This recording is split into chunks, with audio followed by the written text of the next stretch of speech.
God's people, shalom on you. May the Lord Jesus Christ bless you all and keep you safe. मसीह भारतीय कलीसिया को प्रभु यीशु मसीह के नाम में सदैव सुरक्षा और शांति मिलती रहे। आप सब लोगों का प्रभु यीशु मसीह के नाम में क्राइस्ट मुक्ति द्वारा फेलोशिप की ऑनलाइन ऑफलाइन सर्विस में स्वागत है। और हमारा आज का थीम है ministry of John the Baptist, people prepare for the Lord. यूहन्ना बपतिस्मा दाता की सेवा, योग्य प्रजा तैयार करना।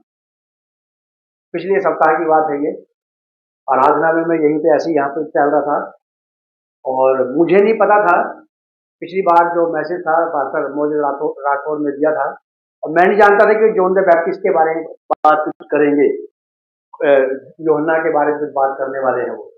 लेकिन मुझे यहाँ टहलते रहते परमेश्वर का आत्मा एक बात बता रहा है कि तुम प्रीच करो इस बात के ऊपर, योग्य प्रजा तैयार करना। और मुझे जरा भी देर नहीं लगी इस वचन को याद करने में, मुझे पता था ये कहाँ लिखा है। और मैंने घर जाके भी नहीं देखा कि ये वहां लिखा है। ये पूरा संदेश, पूरी शिक्षा परमेश्वर ने मेरे माइंड में उसी दिन डाल दी थी और मैंने इसके ऊपर जाकर के कोई तैयारी नहीं की। बस केवल एक दिन पहले रात को थोड़ा टाइम निकाल के मैंने इसको सीरियल वाइज लिखा है बस। बाकी कुछ मैंने इसमें नहीं किया, वरना तैयारी करने के लिए टाइम लग जाता है। मुझे तैयारी इसलिए नहीं करनी पड़ी क्योंकि परमेश्वर ने मुझे बनाया संदेश पहुंचा दिया था। मेरे साथ निकालें आप लूका रचित सुसमाचार, Gospel of Luke chapter 1 verse from 13 to 17। लूका रचित सुसमाचार का पहला अध्याय की 13वीं आयत से 17वीं आयत तक। यूहन्ना और यीशु मसीह दोनों आगे पीछे ही पैदा हुए। जब मरियम को पता लगा कि वो गर्भवती है तो अपनी एक चचेरी, ममेरी, मौसेरी, फुफेरी कौन सी बहन थी ये इसकी पता नहीं, लेकिन एलिशिबा उसकी बहन थी, वो उससे मिलने गई। तो एलिशिबा ने भी गर्भ धारण किया था बुढ़ापे में, और बाइबल में लिखा है कि ये उसका 6वां महीना चल रहा था। यीशु मसीह में और यूहन्ना में ज्यादा अंतर नहीं है, लेकिन दोनों आगे पीछे पैदा हुए और दोनों की पैदाइश से पहले परमेश्वर ने कुछ बातें बता दी थी। यूहन्ना के बारे में भी बता दिया था कि वो इस प्रकार का बच्चा पैदा होगा।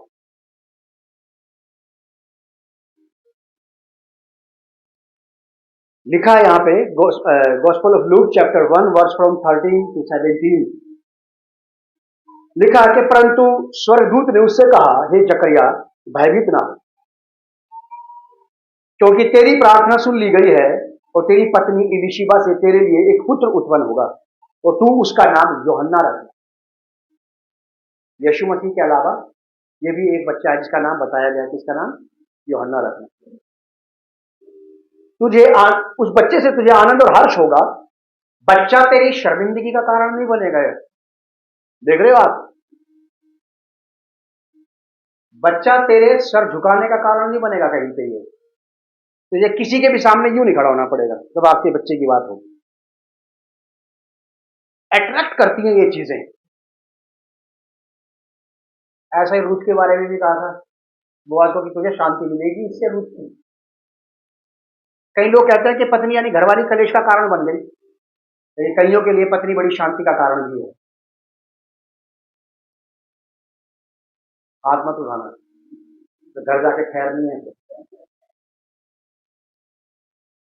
परंतु स्वर्गदूत ने उससे कहा, हे जकरिया भयभीत ना हो, क्योंकि तेरी प्रार्थना सुन ली गई है और तेरी पत्नी एलीशिबा से तेरे लिए पुत्र उत्पन्न होगा और तू उसका नाम यूहन्ना रखना। तुझे उस बच्चे से आनंद और हर्ष होगा और बहुत लोग उसके जन्म के कारण आनंदित होंगे, क्योंकि वह प्रभु के सामने महान होगा और दाखरस और मदिरा कभी नहीं पिएगा। मुझे बड़ा प्राउड होता है इस बात को पढ़ के। अपने ऊपर नहीं, अपने बेटे के ऊपर होता है। इसको बिल्कुल टेस्ट नहीं पता इन चीजों का।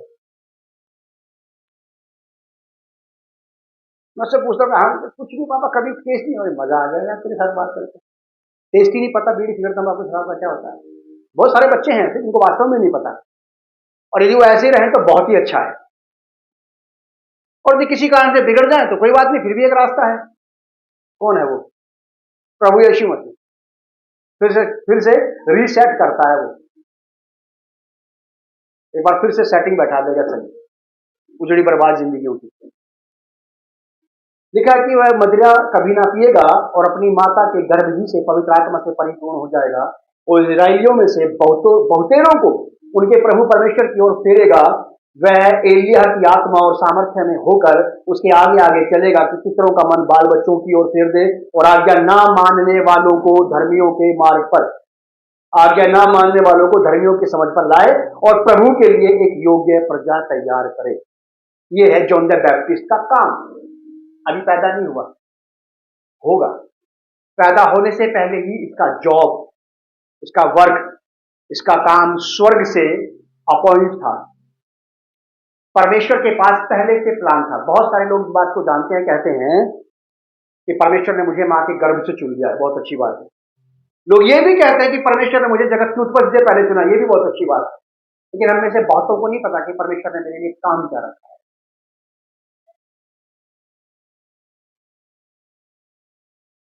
कुछ भी काम, अगर आप एक साधारण व्यक्ति हैं तो यहां भी आपके लिए काम है, क्योंकि वो साधारण लोगों को उसने आपको मुझे ही दिया है ताकि हम में अपने काम को करें। अब पहले हमारे अंदर शरीर के और संसार के काम हुआ करते थे, अब हम में प्रभु के काम होने चाहिए, बदलाव के काम दिखाई देने चाहिए। अब खुराफाती जीवन से पीछा छूट जाना चाहिए। तो लिखा यहां पे इसकी 17वीं आयत की क्या जो लास्ट पार्ट है, सी पार्ट है, में लिखा है इसके, और प्रभु के लिए एक योग्य प्रजा तैयार करे। इसलिए इसका चुनाव हुआ है, इसलिए इस बच्चे को तुझे जकरिया दिया गया है। ये बच्चा तुझे इसलिए नहीं दिया गया कि तेरी ना बच्चा होने वाली नाम धराई दूर हो जाएगी, बस नहीं, ये तो हो ही जाएगी, लेकिन इसके आने का उद्देश्य एक और भी है, प्रजा तैयार करना, योग्य प्रजा तैयार करना। हम में से कोई मां बाप नहीं चाहता होगा कि उसके बच्चे योग्य ना निकले, कोई नहीं चाहता होगा कि वो नालायक निकले। सब यही चाहते हैं कि बच्चे लायक हों, योग्य निकले। और परमेश्वर भी यही चाहता है कि इसके लोग जो उसके नाम के कहलाते हैं, जो ताल ठोकते फिरते हैं दुनिया भर में कि we are the people of God, क्या आप भी योग्य हैं?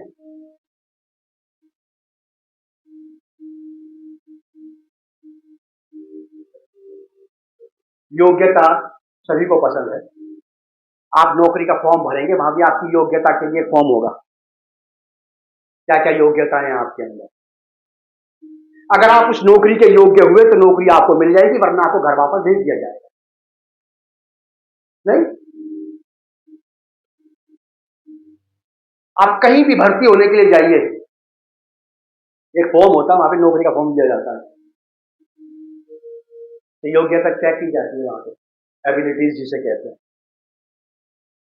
अगर योग्यता, व्यक्ति की योग्यता नौकरी की योग्यता से मैच करती है तो नौकरी या वो काम मिल जाएगा, यदि नहीं करती है तो वहां से घर वापस भेजा जाता है जल्दी से। फिर चाहे वो 7 समुद्र पार गया हो, उसको 7 समुद्र वापस आना पड़ेगा। फिर यूहन्ना के ऊपर बहुत बड़ा बोझ था, बड़ा टास्क था। अगर अपनी तैयारी की बात कहो तो ये बड़ा आसान है मेरे लिए। अगर 200-500 लोगों को तैयार करना हो तो ये आसान नहीं है। किस किस के माइंड को आप अपने माइंड के जैसा बनाएंगे? आप क्या सोचते हैं, आसान है? सर दर्द हो जाता है। किस किस के माइंड में आप अपने माइंड को डालेंगे कि ये मेरे जैसा हो जाए, ये इसके जैसा हो जाए, ये ऐसा हो जाए, ये वचन जैसा हो जाए, बाइबल जैसा हो जाए, इसके जैसा हो जाए, इसके जैसा हो जाए, इसके जैसा हो जाए। किस किस को करेंगे आप? इंडिविजुअल बात है अकेले की तो बड़ा बड़ा आसान है, पढ़े और हो गए वैसे। लोग नहीं करेंगे अब से ऐसा, नहीं जाएंगे अब से वहां, नहीं बोलेंगे अब से ऐसा, नहीं पहनेंगे अब से ऐसे, नहीं खाएंगे अब से इस प्रकार का खाना। अगर इंडिविजुअल बात है अकेले की तो छोड़ दी जाएगी, बात अपना ली जाएगी। और अगर ज्यादा लोगों की बात है तो आसान नहीं है। लेकिन फिर भी यही टास्क, यही मुश्किल काम, आसान काम और मुश्किल काम दो ही होते हैं। मैंने देखा कि मुश्किल काम केवल इंसान ही करते हैं, गधे नहीं करते। मुश्किल से मुश्किल काम इंसान ही करता है। मैंने देखा है, फेसबुक पर देखा है, मोबाइल के जरिए, विदेशों में जो लोग नौकरी करने जाते हैं उनमें से बहुत सारे लोगों का काम बिल्डिंग के शीशे साफ करने का होता है। और वो बेचारे बाहर की तरफ, बिल्डिंग से बाहर की तरफ लटक लटक करके शीशे साफ करते रहते हैं। रोज का काम है उनका शीशे साफ करने का। बड़ा आसान काम है, आप नहीं कर सकते।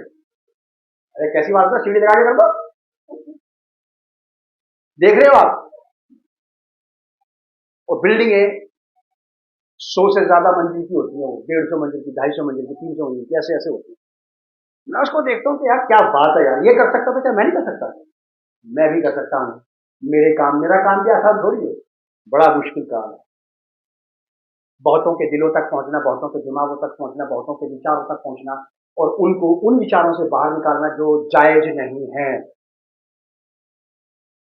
कभी कभी सफलता मिल जाती है, कभी कभी सफलता नहीं। देख रहे हो आप, मुझे बहुत साल पहले कलकत्ता जाने का मौका मिला।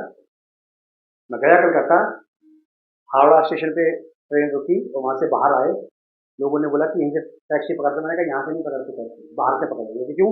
मैं ब्रिज पे चलना चाहता हूँ और इस हावड़ा ब्रिज पे देखना चाहता हूँ। तो बेचारे सर मेरे साथ अपना सामान खाते चल पड़े। जब हावड़ा ब्रिज पे हम लोग आए, आप विश्वास करिए, मेरे अपने मन की बात ही मैंने यूं देखा उसके ऊपर। उस पर काम चल रहा था पेंट का, ब्रिज पर पेंट का काम चल रहा था। लगे थे लोग उसे बहुत हाइट पे है। यार ये बड़ा खतरनाक काम कर रही है। तो मेरे मन में ये बात आई कि सारे मुश्किल काम परमेश्वर ने लोगों को दिए हैं, गधों के पास कोई मुश्किल काम नहीं है। मुश्किल काम इंसान ही करता, क्योंकि हावड़ा ब्रिज भी मनुष्य ने बनाया था। बिल्डिंग हाईएस्ट लेवल की, बड़ी बड़ी ऊंची ऊंची पर मनुष्य ने बनाई, उसके काम भी मनुष्य ही कर रहा है। तो परमेश्वर ने यूहन्ना को, जॉन द बैप्टिस्ट को बहुत मुश्किल काम दिया था उस टाइम पे जब लोग परमेश्वर का परित्याग कर चुके थे। बड़ा मुश्किल काम था ये। लिखा है, और प्रभु के लिए योग्य योग्य प्रजा तैयार करे। प्रभु का, परमेश्वर का एक पैरामीटर है। परमेश्वर के पैरामीटर में लाकर के लोगों को फिट बैठाना है। यहां पे, यहां पे फिट बैठ गया क्या? देख रहे हैं आप, अगर इतना है ये तो क्या फिट बैठ गया परमेश्वर के पैरामीटर में? ये व्यक्ति क्या करना पड़ेगा? इसको नीचे की तरफ भी बढ़ाना पड़ेगा और इसे ऊपर की तरफ भी बढ़ाना पड़ेगा, तब जाकर के ये परमेश्वर के खांचे में फिट होगा, उस योग्यता में जो परमेश्वर ने ठहरा रखी है। और वो योग्यता केवल और बस केवल यही है साहब, केवल और बस केवल ये है। आप इससे बाहर नहीं जा सकते। अगर इससे बाहर गए, मैं अभी कुछ दिन पहले एक आदमी को पतंग बनाते हुए देख रहा था। मैंने अपनी पत्नी को बुलाया कि इधर आओ। लोग कहते हैं पतंग बनाना बड़ा आसान है। मैं देखो, वो पतंग बना रहा था और एक एक पतंग उसको जो हाथ से बना रहा था, पतंग बनाने में उसको टाइम लग रहा था। कागज को सही सिरे से काटना, तीलियों को सही तरीके से बैठाना, और उसके पास एक गत्ते की का फ्रेम था, उसमें वो पेपर रखता था और जो पेपर बाहर निकल रहा हो उसको वो काट देता था। जो चीज फ्रेम में नहीं आएगी,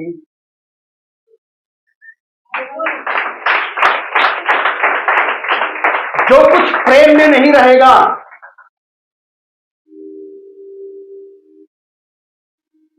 उसको भी वहां रहने दिया जाएगा। ऐसा ही है, क्या किया जाएगा? उसको काट करके अलग कर दिया जाएगा, क्योंकि व्यक्ति को फ्रेम में सेट बैठाना है। बहुतों की छटाई होनी है, नया जन्म पाए हुए विश्वासियों की बहुतों की छटाई होनी है। यीशु मसीह ने भी बोला, या तो छटाई स्वीकार करो वरना कटाई। मैं बोलता हूं आराम से, प्रेम से बोलता हूं, प्रभु देखो कटाई तो ठीक नहीं है, छटाई मुझे मंजूर है। कटाई ठीक नहीं है, लेकिन मुझे छटाई मंजूर है। मैं आपके सामने जांच से भी छांटने की इच्छा करती है, छांट दो। किसे छोड़ना, किसे पकड़ना है, मुझे बता दो बस। कहां जाना है, कहां नहीं जाना है। किससे मिलना है, किससे नहीं मिलना है, क्या बोलना है और क्या नहीं बोलना है। तो मुझे भी कटाई पसंद नहीं है, मैं भी कटना नहीं चाहता, छटाई पसंद है। और छटाई ही आपको और मुझे परमेश्वर की योग्यता में लेकर के जाएगी। छटाई हमें योग्य बनाएगी। और अगर आपकी लाइफ में कोई, आपके जीवन में कोई छटाई करने वाला नहीं है, तो विनाश नजदीक है। और अगर आपने अपनी जिंदगी से छटाई करने वालों को निकाल दिया है, तो फिर आपका भी निकल जाना तय है। सुधारने वाला अगर जिंदगी में कोई नहीं, आपने रखा ही नहीं किसी को, तो मुश्किल में पड़ जाएंगे। और अगर सुधारने वाला कोई जिंदगी में है, एक ही व्यक्ति हो, चाहे तो उसकी बात कड़वी लगती हो, कितनी कड़वी लगती हो, इसे साथ में रखो। ये उन 100 झूठ बोलने वालों से ज्यादा अच्छा है जो आपको नरक ले जाएंगे। झूठ बोल दो कि बढ़िया हो, बहुत अच्छे हो, बहुत क्या बात है, तुम तो बड़े अच्छे विश्वासी हो भाई। ऐसे 100 झूठों से अच्छा ये एक व्यक्ति है जो आपको कभी कभी आंख में तिनके की तरह चुभता है। कोई बात नहीं, चुभता है तो क्या है, लेकिन ये आदमी जरूरी है। मैंने आज तक कभी किसी को ऐसा नहीं कहा था मेरे पाजी साहब ने मुझे याद रखा। मुझे पता है कि मेरे पास ऐसे लोग हैं कि दाल खाकर मुझे भाग जाएंगे। मेरे भाई साहब ने बहुत बुरी तरह से मुझे डांटा, ये मैंने वो कभी नहीं छोड़ा। वो हैंडपंप था उस घर में, जहाँ वो नहाते थे, वो बाल्टी भर के नहाते थे, उनको गर्मी ज्यादा लगती थी, उड़ीसा के थे। मैं हैंडपंप चलाता रहता था और वो नहाते रहते थे। किसी ने हमारे घर में एक मटका पानी भरा आज तक आते, किसी को बोला हो मैंने कि ऐसा कर दो हमारा काम, बिल भर दो, आज मेरे पास टाइम नहीं। मैं जानता हूँ मेरे पास ऐसे लोग हैं ही, भाग जाएंगे छोड़ के मुझे। मैं चलाता रहता था, वो नहाते रहते थे और नहाने के बाद ऊपर चल जाते थे सीढ़ी से, मुझे कहते बाल्टी ऊपर लेके आ। मैं उनका पहला चेला था, सोनीपत में मैं उनका पहला चेला था। मैं पानी की बाल्टी लेकर ऊपर सीढ़ी से करके जाता था और रख देता था। मैंने अपने घर में कभी काम नहीं किया, लेकिन मैं एक बात जानता था कि गुरु के मायने क्या होते हैं, उसका अर्थ क्या है, ये मुझे सिखा रहा है। एक बात उन्होंने मुझसे कही थी कि मैं तुझे ऐसी नहीं तो बना दूंगा, तुझे कोई कितनी ऊपर से फेंक दे तो टूटेगा तो। और जब कभी ऐसे कोई फेंक देता ऊपर से, तो मैं नीचे आगे गिरता हूँ, धाड़ देखता हूँ यार टूटा फूटा तो नहीं। प्रभु धन्यवाद, माजी साहब धन्यवाद, आपने मुझे सही बनाया कि मैं कभी बैक स्लाइड नहीं हुआ, कभी मैंने किसी व्यक्ति की वजह से ये निकाल के यार मर्जी आती छोड़ रहा हूँ जाओ नहीं। मैं जानता हूँ कि कोई भी व्यक्ति कैसा भी हो सकता है, लेकिन यीशु मसीह सबसे अच्छा है। तो योग्य प्रजा तैयार करना, योग्य प्रजा समझते आप। अब यूहन्ना को टास्क दिया गया है कि वो लोगों के अंदर योग्यता पैदा करे, वो वाली जो परमेश्वर चाहता है। अगर आपको सिखाने वाला व्यक्ति आपके साथ जाति कभी नहीं करेगा, टाइट जरूर कर सकता है, टाइट जरूर कर सकता है। चूड़ियां चढ़ाने के आप जानते हैं, आप नट बोल्ट की चूड़ियां चढ़ाते हैं। अच्छे मिस्त्री जानते हैं कि ये 1.5 चूड़ी चढ़ेगी बस, इस वक्त आधी चढ़ानी है, आधे बाल भर चढ़ानी है, तो कट से आवाज आएगी और बोल्ट टूट जाएगा या फ्री हो जाएगा। गिटारिस्ट को पता है कि तार कैसे टाइट होंगे ताकि बढ़िया मधुर आवाज आए। ड्रमर को भी पता है, पियानो वाले को भी पता है कि कैसे की दबानी है ताकि साउंड कान ना फाड़ दे लोगों के कान में साउंड अच्छी लगनी चाहिए। तो आपको ऐसा ही साज बनाने की कोशिश की जा रही है कि आपकी आवाज से, आपके रिदम से, आपके चलने फिरने से यहोवा को डिस्टर्बेंस ना हो, उसे अच्छा लगे, उसे अच्छा लगे। एक योग्य प्रजा तैयार करना, यूहन्ना के बारे में लिखा है, योग्य प्रजा तैयार करना। और यूहन्ना ने लोगों को सचमुच परमेश्वर का सुसमाचार सुनाया, और सुसमाचार सुनाने के बाद जितने लोग विश्वास में आ गए, जितने लोगों ने विश्वास कर लिया, बैप्टिज्म पा लिया, वो आज ही योग्य प्रजा नहीं बन गया। अब यहां से आपकी पढ़ाई शुरू होती है। जिस बच्चे को नर्सरी में डालेंगे मार्च में, इस बार आज ही ग्रेजुएशन कर लेगा क्या वो? नहीं बेटा, ग्रेजुएशन की तरफ तुम्हारी पढ़ाई शुरू हुई है। अब तुम्हारे अंदर धीरे धीरे ग्रेजुएशन की योग्यता आएगी, अगर टीचर के अंदर में रहे और लगातार पढ़ाई करते रहे तो। जिसका बैप्टिज्म हो गया, जिसने जिस दिन बैप्टिज्म लिया, विश्वास में आया, उसी दिन आपके अंदर सारी योग्यताएं नहीं आ जाएंगी। अब योग्यताएं आनी शुरू होंगी जब आप कलीसिया में, स्कूल में एडमिशन ले लेंगे। कलीसिया का एक नाम स्कूल भी है, जहां बच्चों को पढ़ाया जाता है, सभ्यता सिखाई जाती है, जहां पे उठना बैठना चलना फिरना सिखाया जाता है, आराधना करना सिखाई जाती है, परमेश्वर के मन मुताबिक बनना सिखाया जाता है, परमेश्वर के मन के अनुसार चलना सिखाया जाता है, सिखाया जाता है। क्योंकि यूहन्ना क्या कर रहा है? योग्य प्रजा तैयार कर रहा है, ताकि जब इस व्यक्ति की, इस स्त्री की, इस पुरुष की मुलाकात कभी भी यीशु मसीह से हो, तो यीशु मसीह को उसको देख करके ये ना बोलना पड़े जाओ वापस। जब भी किसी की मुलाकात प्रभु परमेश्वर से हो, तो इसको एक्सेप्ट कर लिया जाए, इसे रिसीव कर लिया जाए, इसे परमेश्वर की उपस्थिति में ले लिया जाए। और लोग कहते हैं कि परमेश्वर तैयार करेगा। मैं उन लोगों से कहना चाहता हूं, परमेश्वर आकर के आपको कभी तैयार नहीं करेगा। इसने तैयारी का काम अपने सेवकों को दे रखा है।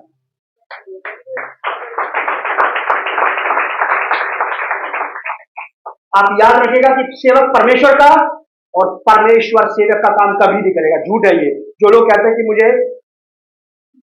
यहोवा रात को आके कह रहा था,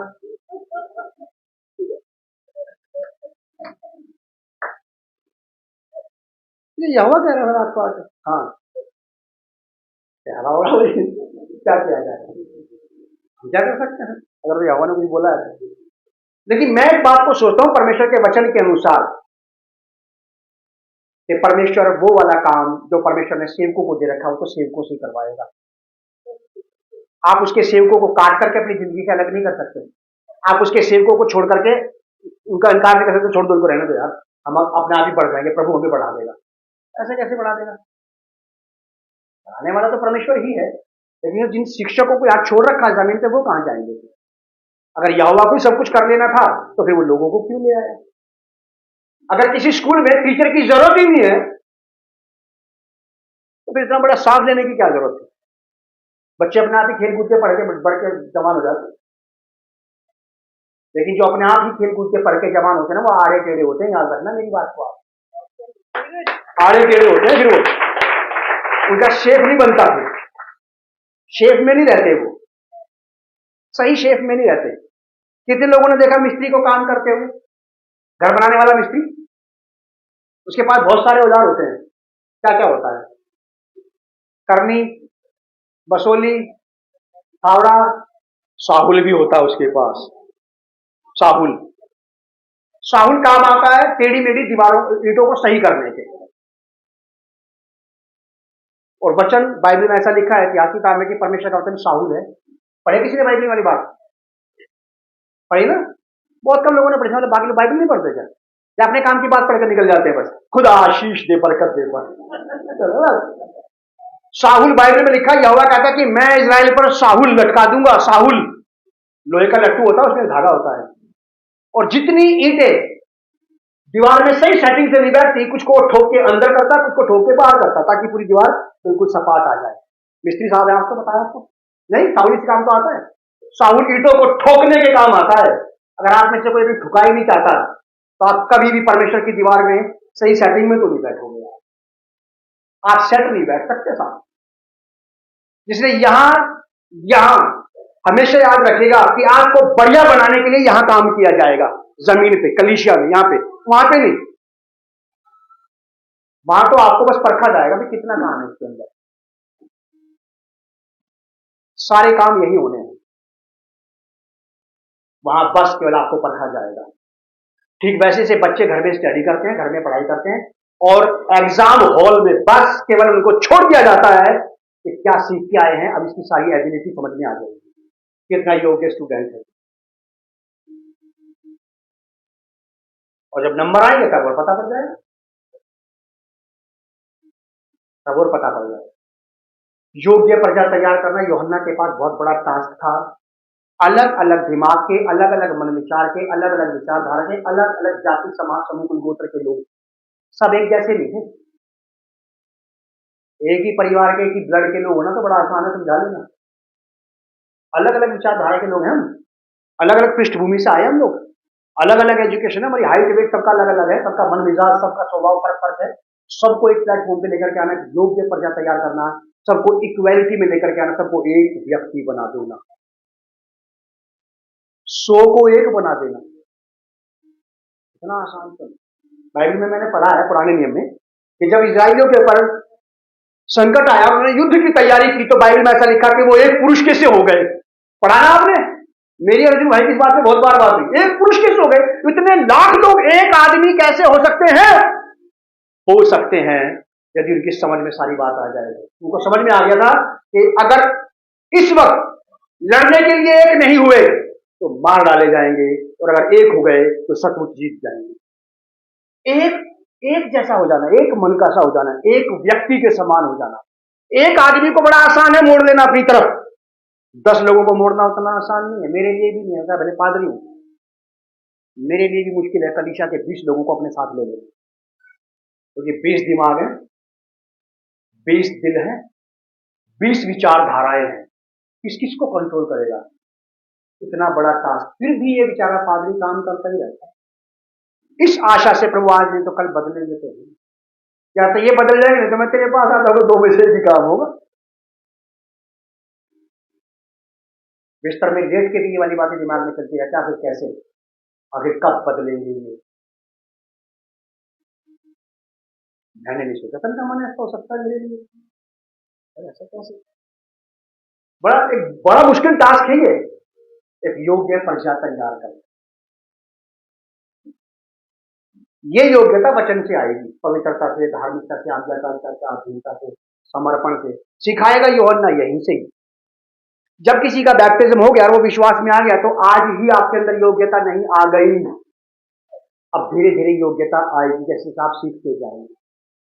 आहिस्ता आहिस्ता आहिस्ता आहिस्ता आहिस्ता व्यक्ति योग्य बनता जाता है। हम में से कोई परफेक्ट नहीं है, ये एक्सक्यूज है या सचमुच वर्ड ऑफ गॉड है? ये सचमुच में परमेश्वर का वचन है कि हम में से कोई भी एक्सपर्ट नहीं है, लेकिन हम में से कोई परफेक्ट नहीं, हम परफेक्शन की तरफ धीरे धीरे चल तो रहे हैं। अगर आप चल भी नहीं रहे, हम चल भी नहीं रहे परफेक्शन का, बदलना ही नहीं चाहते, सुधरना ही नहीं चाहते, तो फिर तो बड़ी मुश्किल में पड़ जाएगी बात। ये मैं मानता हूं कि हम योग्य नहीं है, लेकिन हमें योग्यता की तरफ धीरे धीरे बढ़ना तो है। मान लो कोई बच्चा, छोटा बच्चा कहे मैं बिजली का काम सीखना चाहता हूं, आज इसके अंदर बिजली मैकेनिक की योग्यता आ जाएगी? कैसे ये बिजली का इलेक्ट्रिशियन कैसे बनेगा? ये उस इलेक्ट्रिशियन के अंदर में रह करके उसको देखते देखते, उसको सीखते सीखते सीखते सीखते सीखते सीखते सीखते सीखते सीखते पहुंचेगा उस सीढ़ी पे जाने इलेक्ट्रिशियन को सिखाने वाला खड़ा है। योग्यता पैदा करना, किसी को योग्य बना देना, किसी को योग्यता में ले, उस योग्य आपकी नहीं, हमें लोगों को परमेश्वर की योग्यता में लाना। परमेश्वर का पैरामीटर क्या है? परमेश्वर का पैरामीटर केवल ये है जहां से हमारी सबकी नापाई तुलाई होगी। लिखा है कि और प्रभु के लिए योग्य प्रजा तैयार करे। लूका रचित सुसमाचार का 3रा अध्याय। योग्यता ऐसे ऐसे आती है, योग्यता, काबिलियत। 3रा अध्याय 12 पद से 14 पद तक। अब ध्यान से देखना अपनी बाइबल में, मैं इधर से पढ़ रहा हूं। Gospel of Luke chapter 3 verse 12 to 14 लिखा है, महसूल लेने वाले भी, चुंगी लेने वाले, तो 4 का 6, 6 का 8, 8 का 9 करते रहते थे। क्या उनका हक नहीं है परमेश्वर के राज्य में प्रवेश करने का? है, लेकिन हरकतें छोड़नी पड़ेगी भाई। हक तो है, लेकिन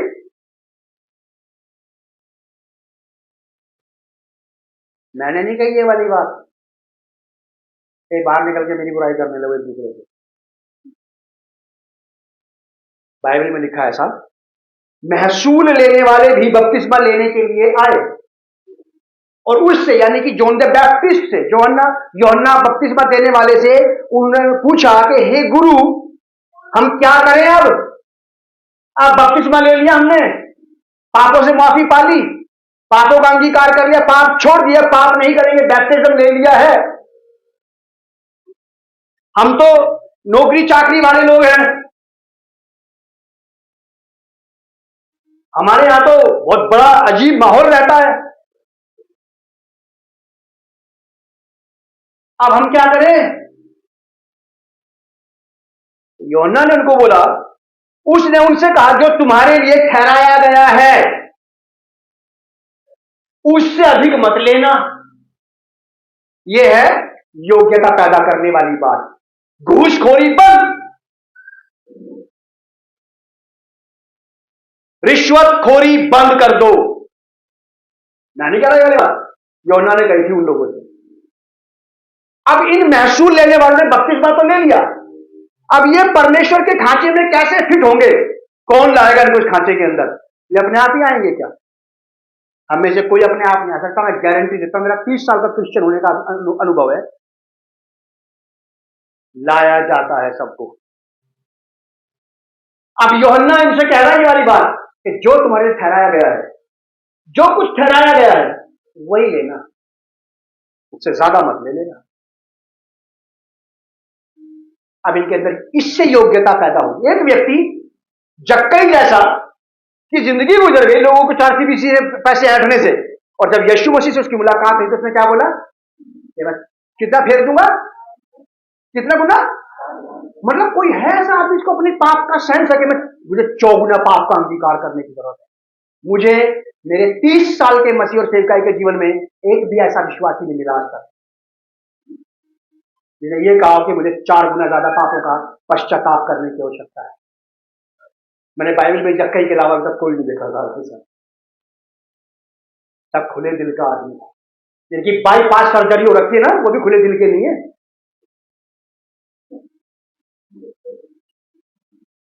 देख लो आप, जैसे खुले दिल का ये जक्कई था। इसने क्या बोला यीशु मसीह को कि अगर मैंने किसी का नाहक चोरी से, चकारी से, गलत तरीके से ले लिया है, 4 गुना ज्यादा लौटाऊंगा। इससे आएगी योग्यता। अन्य भाषा प्रार्थना करने से योग्यता नहीं आएगी, भविष्यवाणी करने से योग्यता नहीं आएगी, और बड़े बड़े प्रचारकों को सुनने से योग्यता नहीं आएगी। योग्यता केवल परमेश्वर की बात मानने से ही आएगी।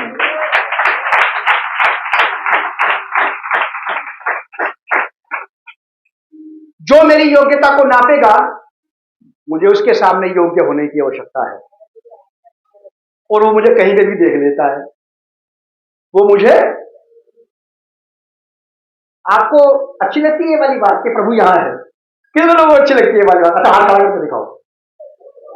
मुझे डर लगता है इस बात से कि वो यहां है।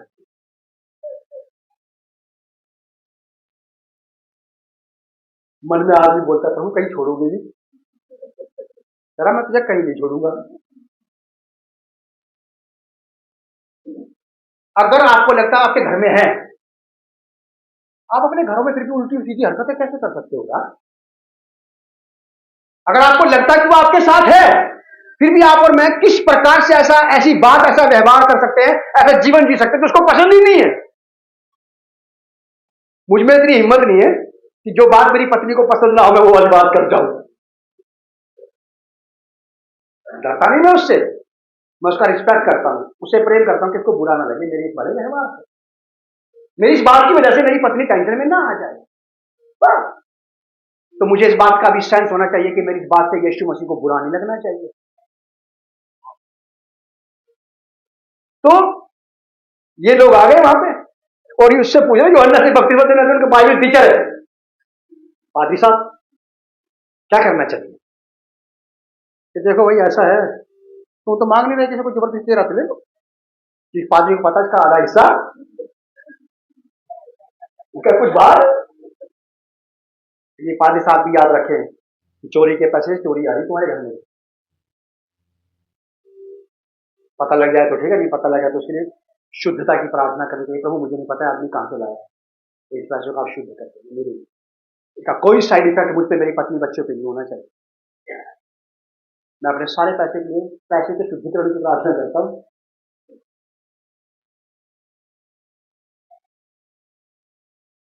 संतरा मंत्र जब देते हैं ना, मैं तब नहीं करता, क्योंकि मैं जानता हूँ बूढ़े आदमी ने रक्षा खींच के पैसे लेकर के आया।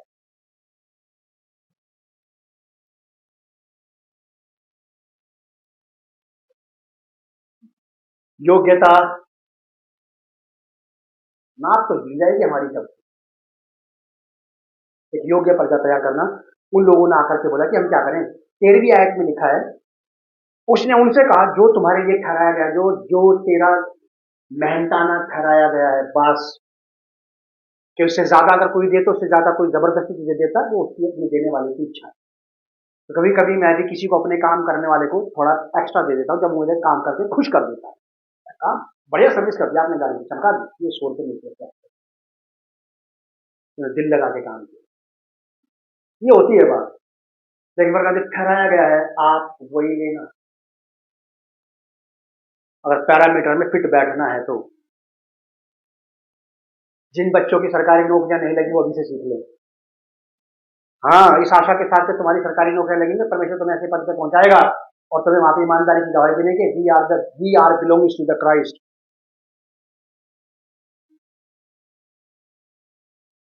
लाभ के पद पे पहुंचोगे आप। ये पादरी का पद भी लाभ का पद है। अरे बहुत सारे सिग्नेचर चलते हैं, पेपर चलते हैं, लिख दो भाई साहब, ऐसा दे देंगे, ऐसा कर देंगे। यूहन्ना को याद रखना, अच्छा शिक्षक था, बहुत बढ़िया टीचर था। लिखा है कि जो तुम्हारे लिए ठहराया गया है उससे अधिक ना लेना। सिपाही, राजा के सिपाही, राजा के सिपाहियों ने भी उससे यह पूछा हम क्या करें। बैप्टिज्म ले लिया, यूहन्ना के चेले बन गए, आकर कहते मुझे अब क्या करना चाहिए। अब योग्यता शुरू होगी यहां से।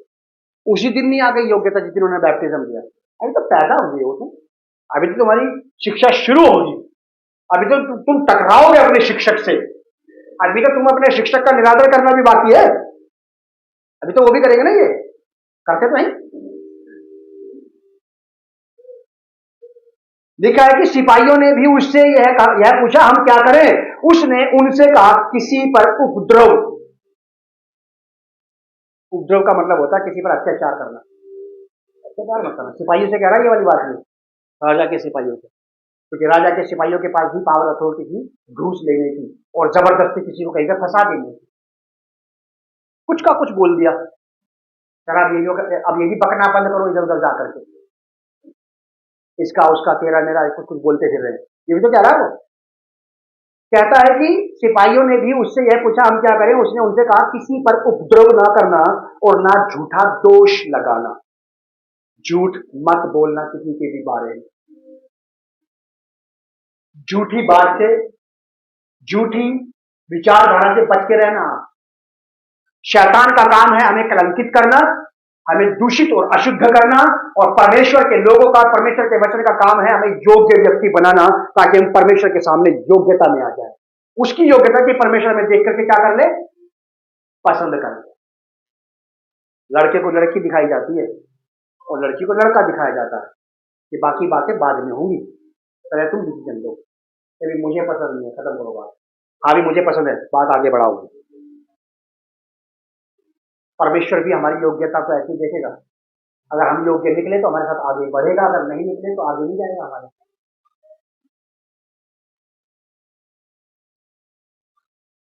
किसी पर उपद्रव ना करना और ना झूठा दोष लगाना और अपने वेतन पर संतोष करना। और एक पौलुस कहते हैं कि संतोष सहित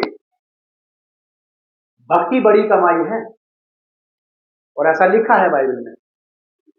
और एक पौलुस कहते हैं अगर तुम्हारे पास खाने और पहनने के लिए ही है तो संतोष करो इसी बात से, क्योंकि बहुतों के पास तो नहीं। यूहन्ना बपतिस्मा देने वाले को स्वर्ग से इंस्ट्रक्शन थे, ये स्वर्ग से उसके लिए इंस्ट्रक्शन थे कि तुझे योग्य प्रजा तैयार करनी है। अब तू या तो लोगों का मुंह देख ले,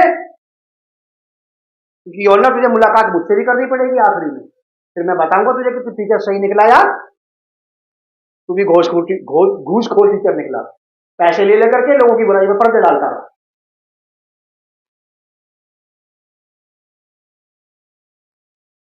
देने वाला भी उतना ही गुनहगार होगा जो देने वाला है।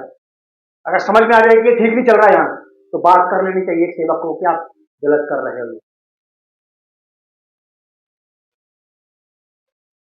सही और गलत की पहचान होनी चाहिए हमें एक योग्य प्रजा बनना भी है और योग्य प्रजा बनाना भी है।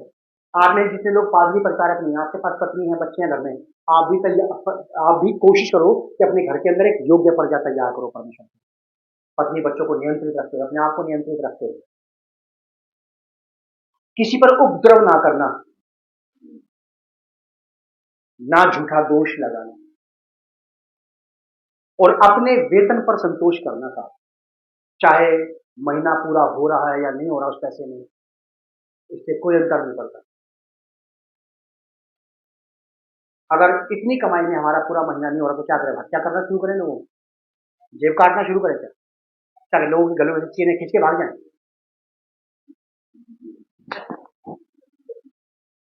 औरतों के कान के कुंडल खींच लें क्या? मतलब क्या करें? अगर नहीं हो रहा तो हम तो ऐसा नहीं कर सकते।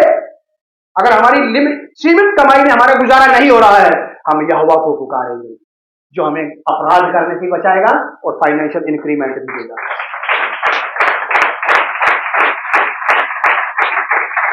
क्योंकि हमें यहां से शिक्षा दी जा रही है कि तुम्हें ऊट पटांग काम नहीं करना, कोई गलत काम नहीं करना है। लिखा के अपने वेतन पर संतोष करो। क्यों? पहला कुरिन्थियों 3:13 फर्स्ट कुरिन्थियन चैप्टर 3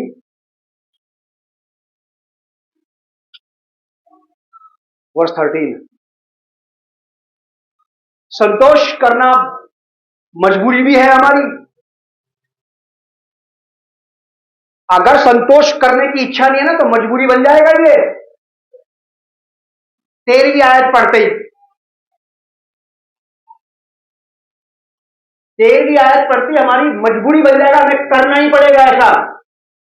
या तो हम यहोवा को छोड़ के जाएं या फिर वैसा ही करें जैसा वो कह रहा है, या तो बदल जाए या फिर निकल जाए उसके पास से।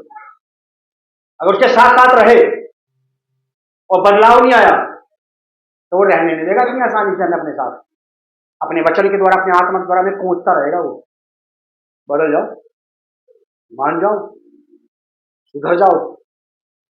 और भी परमेश्वर आपकी जिंदगी में ऐसे ऐसे सेवक लाना शुरू करेगा जो स्ट्रेट बात करेंगे। आप समझ जाओगे यार ये यहोवा का ही काम है, मुझे सुधारने पे उतर आया वो तो। आप वरना कोई किसी के बारे में कुछ नहीं जानता और जब कोई बात सामने आ जाए तो इस बात को मान लेना चाहिए कि यहोवा की ओर से। यहां पे लिखा है ऐसा, तो हर एक का काम प्रकट हो जाएगा क्योंकि वह दिन उसे बताएगा। वो दिन जब मुलाकात होगी परमेश्वर से आमने सामने, उसकी प्रेजेंस में हर एक सेवक का काम, हर एक विश्वासी का काम प्रकट हो जाएगा कि मैंने कैसे कैसे क्या क्या पाया है, कैसे कैसे क्या क्या कहां से लाया है। मेरे भी काम प्रकट हो जाएंगे कि मैंने आप लोगों में दिल लगा के काम किया है कि नहीं किया। ये बात ही प्रकट होगी मेरी कि मैंने सचमुच में लोगों को सिखाने के भरसक प्रयास किए हैं कि नहीं। मेरे भी काम को आग से जला के भस्म कर देगा, बोलेगा तेरी सारी सेवा बेकार, किसी काम की नहीं रही, तूने बिल्कुल उटपटांग काम किए, बस तू ही बचा है क्योंकि तूने उद्धार पाया। आग परखेगी हम सबका काम। यूहन्ना के काम की परख भी किससे होगी? आग से। और यूहन्ना जानता था या तो मैं अपने कामों समेत परमेश्वर के सामने पहुंचाया जाऊंगा या मेरे काम जला करके राख कर दिए जाएंगे। सिंगल अकेला व्यक्ति परमेश्वर के सामने पहुंचेगा। अकेला आया 40 साल की सेवा में कि जी हाँ ये तो भस्म कर दिया आपने, क्योंकि 40 साल की खुराफाती सेवा को परमेश्वर नष्ट कर देगा। केवल व्यक्ति बचेगा। मैंने नहीं कही ये वाली बात, बाइबल में लिखा है। क्या लिखा है? तो हर एक का काम प्रकट हो जाएगा क्योंकि वह दिन उसे बताएगा। वो दिन बताएगा, यहोवा का दिन। मलाकी की किताब में लिखा आग के भट्टे का सा दिन होगा, है ना, धधकती आग का सा दिन होगा यहोवा का दिन, भस्म कर देगा। पता किस किस के बारे में लिखा है? विरोधियों को लिखा है ऐसा, विरोधियों को और उनको जिन्होंने यहोवा की विधि का विरोध किया, खत्म कर देगा यहोवा।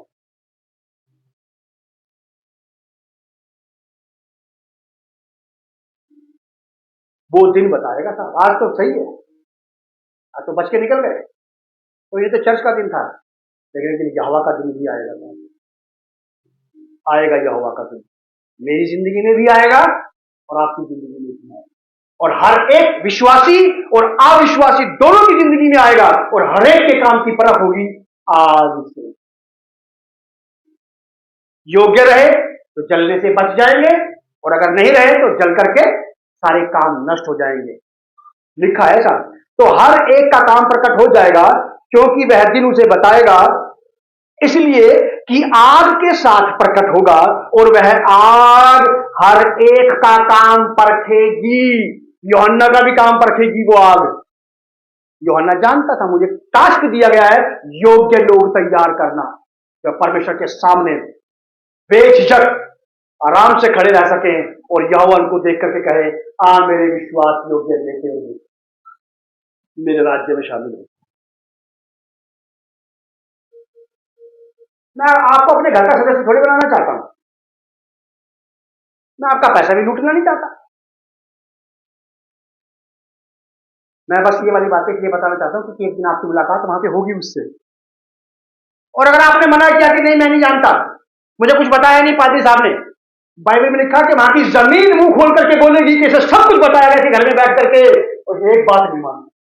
देख लेना आप, यीशु मसीह ने बोली ये वाली बात सुसमाचार में कि जब तुम वहां से निकलो किसी गांव से, उसकी धूल झाड़ देना और वहां की जमीन उनके खिलाफ गवाही देगी, मुंह खोल के जमीन बोलेगी।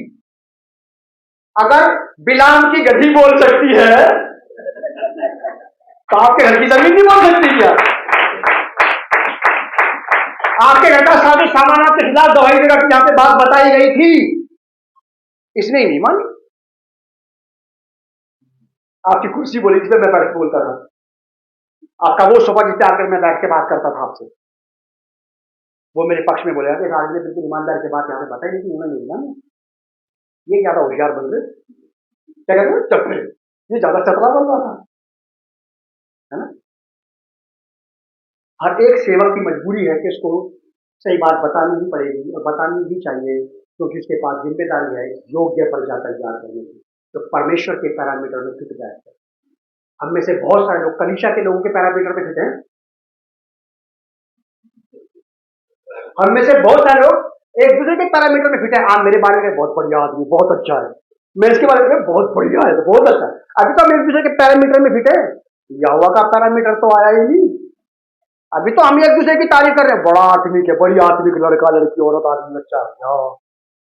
अभी तो हम एक दूसरे के पैरामीटर में फिट बैठ रहे हैं, यहोवा का पैरामीटर तो आया ही नहीं अभी।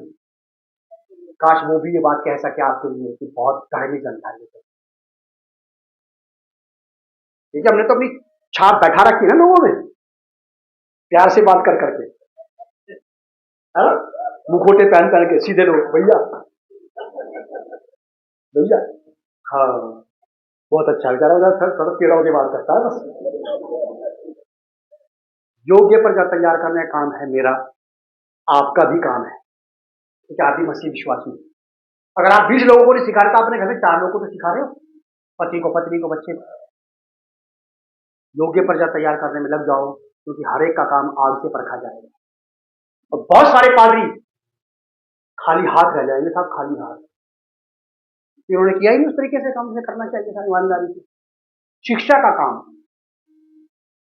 शिक्षा में कोई ढिलाई नहीं होनी चाहिए कि शिक्षा ही है, सही पहुंची तो बना देगी, सही नहीं पहुंची तो बर्बाद कर देगी आदमी। क्या लिखा है यहाँ पे 13वीं आयत में, तो हर एक का काम प्रकट हो जाएगा क्योंकि वह दिन उसे बताएगा, इसलिए कि आग के साथ प्रकट होगा और वह आग हर एक का काम परखेगी कि कैसा है, कैसा किया इसने परमेश्वर में परिश्रम, प्रभु में इसने कैसा प्रयास किया गया नहीं। आग परखेगी और हर एक सेवक और विश्वासी को चैतन्य हो जाना चाहिए कि आग से परख हो गया। और याद रखना, आग में झूठ कपट, धूर्ता चालाकी, चोरी चकारी के जितने काम होंगे सेवक के और विश्वासी के, जो कुछ भी मैंने झूठ कपट से पाया है सेवकाई में, अपने पादरी की पोस्ट में मैंने जो आदर लोगों के अंदर डर डाल के पाया है, दहशत डाल दी मैंने लोगों में, लोग डर के मारे मेरा आदर करो, बहुत ही साहब बहुत बढ़िया है, डरा दिया मैंने उनको यहोवा से। मैं देख रहा हूं लंबी लंबी आग की लपटें आ रही है आपके घर के ऊपर। अगर मैंने ऐसे करके किसी को अपने पीछे कर लिया है तो मुझे इसका भी हिसाब देना पड़ेगा उसे कि तूने मेरे लोगों को डरा डरा के काम किया है। आदि का नहीं, मेरा भी हिसाब होगा, और मेरा ही नहीं आपका भी होगा। योग्य प्रजा तैयार करने के लिए परमेश्वर ने सारा स्वर्ग लगा रखा है, साथ बढ़िया बढ़िया लोग दिए उसने हमें, बाइबल में भी और बाइबल के बाहर भी अच्छे शिक्षक देता है वो, ताकि लोग किसी तरह कलीसिया उस योग्यता में आ जाए जो पैरामीटर्स के लिए तैयार कर रखा उस खांचे में फिट बैठ जाएंगे। यीशु मसीह के जमाने से लोगों को क्रूस पे खींचते थे ना, जब क्रूस पे खींचते थे तो क्रूस की जो ये वाली लकड़ी होती है इसमें 2 छेद होते थे, एक इधर एक इधर। उस छेद में हाथ लाने के लिए छेद के उस खांचे पे हथेली यूं लाने के लिए आदमी के शोल्डर पे कंधे पे रस्सी बांध के यूं खींचा जाता था ताकि उसका हाथ उस फट्टे की लकड़ी के छेद पे आ जाएगी।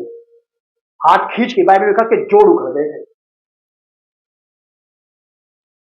जो आप लोग मान लो अगर किसी चीज को यहां पे गाड़ दिया, एक को यहां लाना है, वो यहां नहीं आ रही तो क्या करना पड़ेगा? इधर की तरफ खींचना पड़ेगा उसको। खींचने में तो टूट जाएगी या फिर वो खांचे पे उसको फिट बैठाना ही पड़ेगा, फिर चाहे कितना दर्द हो रहा हो उसे।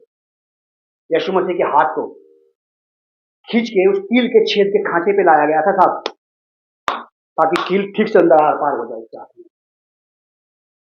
ऐसे परमेश्वर ने खांचा बैठा रखा है, लाएगा तो खींच खांच के वही, या तो टूट के मर जाएंगे, खत्म हो जाएंगे, भाग जाएंगे, या फिर आ जाएंगे आसानी। लास्ट की बात बता के खत्म करेंगे इसे। कुलूसियों की पत्री का पहला अध्याय, ये मेरा बहुत पसंदीदा पद है, कुलूसियों 1:28। लेकिन बहुत महंगा भी है ये, बहुत महंगा भी है ये पद। 1:28 में क्या लिखा है? जिसका प्रचार करके, प्रेरित पौलुस कह रहे हैं कुलूस नगर की कलीसिया के लोगों को, कि जिसका प्रचार करके हम हर एक मनुष्य को चेतावनी देते हैं, चैतन्य करते हैं। हम मजाक नहीं करते, हम वार्निंग देते हैं लोगों को। कह रहा है कि जिसका प्रचार करके हम हर एक मनुष्य को चेतावनी देते हैं और सारे ज्ञान से हर एक मनुष्य को सिखाते हैं। एड़ी चोटी का जोर लगा के सारी बातें बता देते हैं बाइबल की, नफे नुकसान फायदे अच्छे बुरे सही गलत सब कुछ बता रहे हैं, सब कुछ कर रहे हैं। कह रहा है कि सारे ज्ञान से हर एक मनुष्य को सिखाते हैं कि हम हर एक व्यक्ति को मसीह में क्या करके सिद्ध करके परमेश्वर के सामने क्या करें?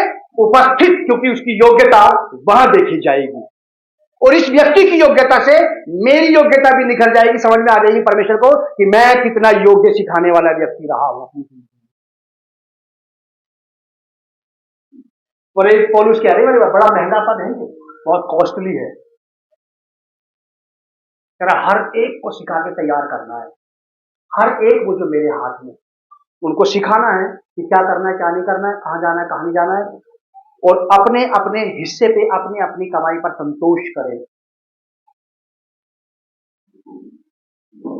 हर एक को उपस्थित करना है परमेश्वर के सामने योग्य बना करके, योग्य बना करके उपस्थित करना है।